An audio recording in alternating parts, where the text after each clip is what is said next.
Let's do a bit of a deep dive and peel a couple layers back. I'm going to get into Kobe Bryant's history with the Lakers towards the end of his career and what really happened or things that people may have forgotten. But first, let me get into this tweet that LeBron James responded to from Legion Hoops. So Legion Hoops tweets, LeBron James joined Lakers partly because of how they handled final seasons of Kobe Bryant's career. LeBron James says, cap with the emoticon, I came to the Lakers because I wanted to help Jeannie win championships, bring that spark back to the Lakers, and see my family blossom in SoCal. Why would I make a decision on how someone else is treated? Mama always said, stay out of grown folks' business. When I read this, I thought, is LeBron James indirectly saying that he's aware from his perspective and others that Kobe Bryant wasn't treated right in his final years with the Lakers, but he's not going to hold that against them? He wants to basically give them a fresh start, you could say. I'm just trying to interpret that specific part where he says, why would I make a decision on how someone else is treated? From what I understand in the NBA, if you're a franchise of a team and you got a franchise player, if you don't treat that player right, other superstars are going to notice that. Look what this team did with their superstars. They don't value them. Then it sets a bad example for the team moving forward, like in free agency. This is why you have a lot of teams that are willing to pay their players max contracts, even though they're not quite a superstar. But the market will say, well, another team is going to pay them this amount of money. You want to set the tone that you're paying your players what they deserve, and you're willing to pay the price in order to try to make your team a winning one.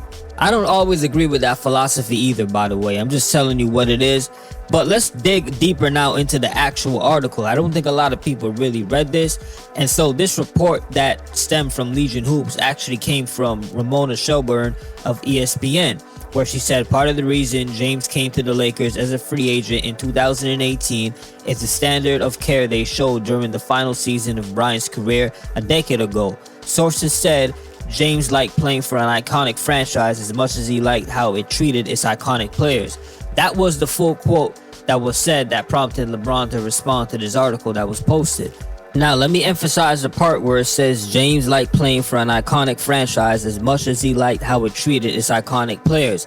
As I was saying just earlier, this really goes for anybody who's in the NBA. They're typically going to look at how a team treats their players before them. At this point, this is a good segue to get into what really happened with Kobe Bryant during his last years with the Los Angeles Lakers. Difficult playing with Kobe. Why is it difficult playing with Kobe? Because one, it's an expectation, winning. He wanted to win that last one. And then two, is like everybody expected me and Kobe to be like the new Kobe and Shaq. And I'm just coming off injury. One, I was already pissed because I had to go to LA. Nobody ever knew I didn't want to go to LA. You didn't want to go to the Lakers? I didn't want to go to the Lakers because I wanted to beat the Lakers. They just beat us in the finals. Yeah. So in my mind, I'm like, why would I go to the team that just beat us? I wanted to go to Brooklyn and just start my whole career over. But I got sent to LA, and I was like, man, I'm going to come back and we're going to try to win in LA. And it didn't work out. And I made an emotional decision to leave. We're in the 2012-13 NBA season. The Los Angeles Lakers acquired Dwight Howard and Steve Nash. But according to that clip you just heard of Dwight Howard explaining the situation, he didn't even want to be there, period. You have Steve Nash, as I just said before, he's 38 years old, older point guard. Nonetheless, you're looking at it from the standpoint you have Kobe Bryant and Paul Gasol, with Dwight Howard being the next great big man for the Los Angeles Lakers. This is all the talk that is going around. Obviously, that didn't happen. Let's get into this season now. Early on, Mike D'Antoni is hired. Steve Nash gets injured. Those are two key things that really took place because one, Mike D'Antoni is known for a lot of left field, unconventional styles of offense, which led to Kobe Bryant playing a lot of point guard during that regular season. A lot of people may not remember that. Kobe Bryant averaged a career high of 6 assists 2 different times. One was back in 04-05, and the second was this regular season when he started playing a lot of point guard. The season after that, he did average 6.3 assists. However, that was only in 6 games. I'm going to get into that very soon. Let's stick to the 2012-13 season. I remember Kobe legitimately getting 9-10 assists multiple games. While looking like a pass-first player and not the scorer that I'm accustomed to seeing, who's always in that mindset of trying to put the ball in the hole.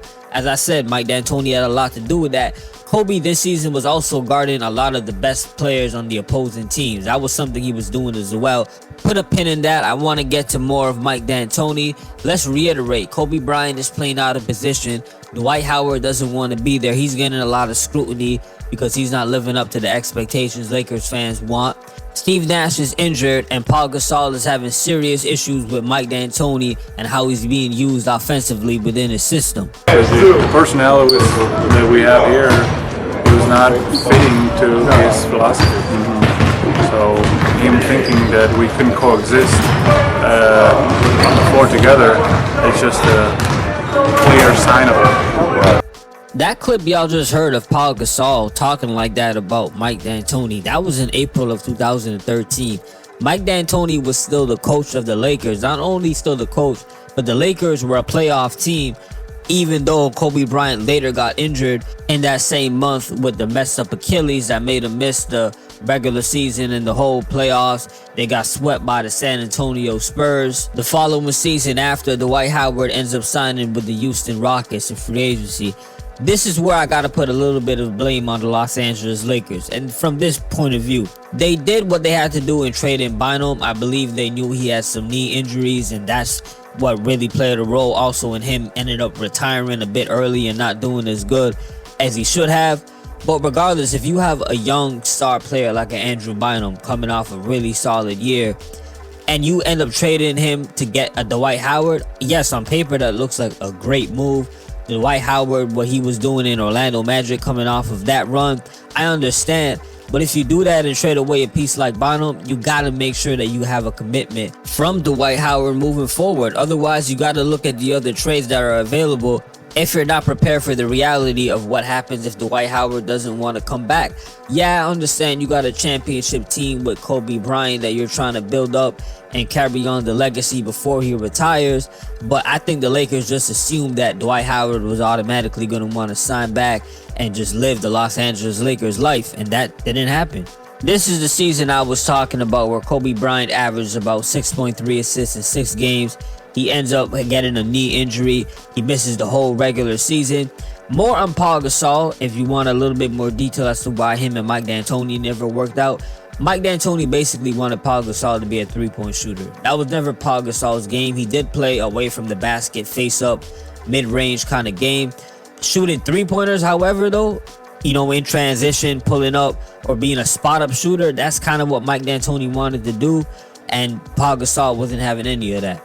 The Lakers end up losing 55 games. Mike D'Antoni resigns from the squad. Paul Gasol leaves in free agency after this same season too, which speaks volumes because you would think if Mike D'Antoni left, he would stay around, try to see what the Lakers could do. It looks like he's just so frustrated with the team, he wants to move on. He goes with the Chicago Bulls. In the 2014-2015 season, Kobe Bryant returned. He's not quite the same. He tears his rotator cuff. His season is done in January. The Lakers miss the playoffs again. The 2015-16 season approaches. This is where Kobe Bryant says it's going to be my last year. Unfortunately, Los Angeles Lakers end up missing the playoffs once again too. And Steve Nash retired just before Kobe Bryant did, for context as to where all of these marquee players that were supposed to make a significant difference ended up going throughout the years. Y'all tell me, what do you think? Did the Lakers do Kobe Bryant bad his last final years? Do you blame them for getting a Mike D'Antoni? Should they have gotten a championship winning coach? Or did they do the right thing and try to assemble a team that, at least on paper, looked like they could have won a ring? Y'all let me know in the comment section. And do you believe LeBron's story about him not caring about how other players are treated? He just wanted to go there for the reasons that he stated, which was really business, California, I guess, and trying to get the Lakers back to what they once were. Y'all let me know in the comment section. And as always, salute for listening. Peace.